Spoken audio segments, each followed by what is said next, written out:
the significance of the Holy Land as in all three religions.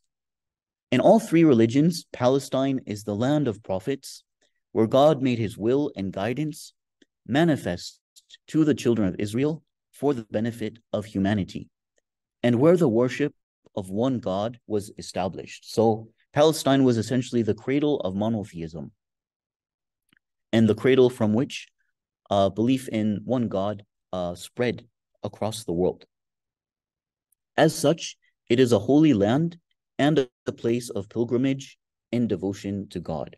And all of that is thanks to God's revelations through his prophets to the children of Israel. Now, its significance, in particular for Judaism. For Jews, Palestine is the homeland that God promised to them in biblical times.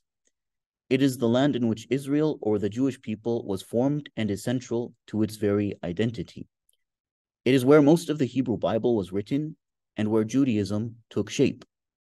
It is the sacred center of the world, with its focal point at the Temple Mount in Jerusalem. And at the end times, all nations will gather there to worship God in a state of universal peace. That's something which I haven't mentioned yet.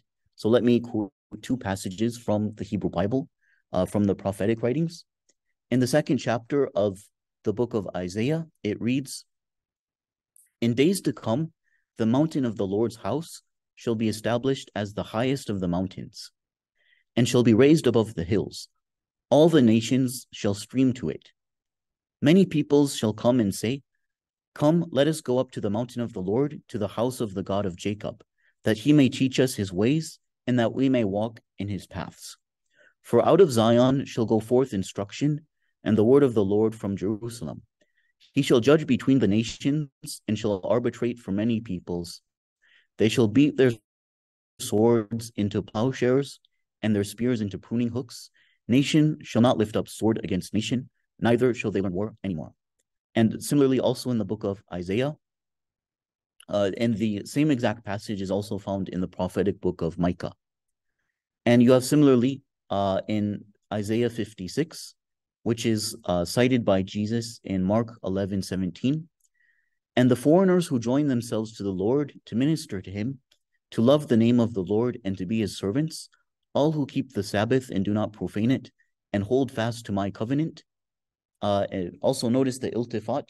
This is a feature of the Quran as well. It refers to God in the third person, but all of a sudden it switches to the first person. First, God is referred to as the Lord, but then he speaks my covenant. So that's not only in the Quran, but it's also a stylistic feature of even the prophetic texts of the Hebrew Bible.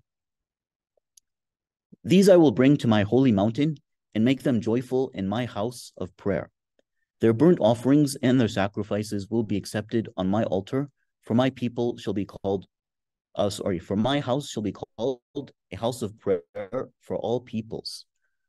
Just as the Quran said, we have that Allah subhanahu wa ta'ala blessed the promised land for all peoples. "Thus says the Lord God, who gathers the outcasts of Israel, I will gather others to them besides those already gathered." So the Israelites were looking forward to a time when the lost tribes of Israel, they would be restored and gathered back to Jerusalem to worship God. And Isaiah is saying that it won't only be them, but rather all of the different nations of the world will worship God together in a state of peace and harmony.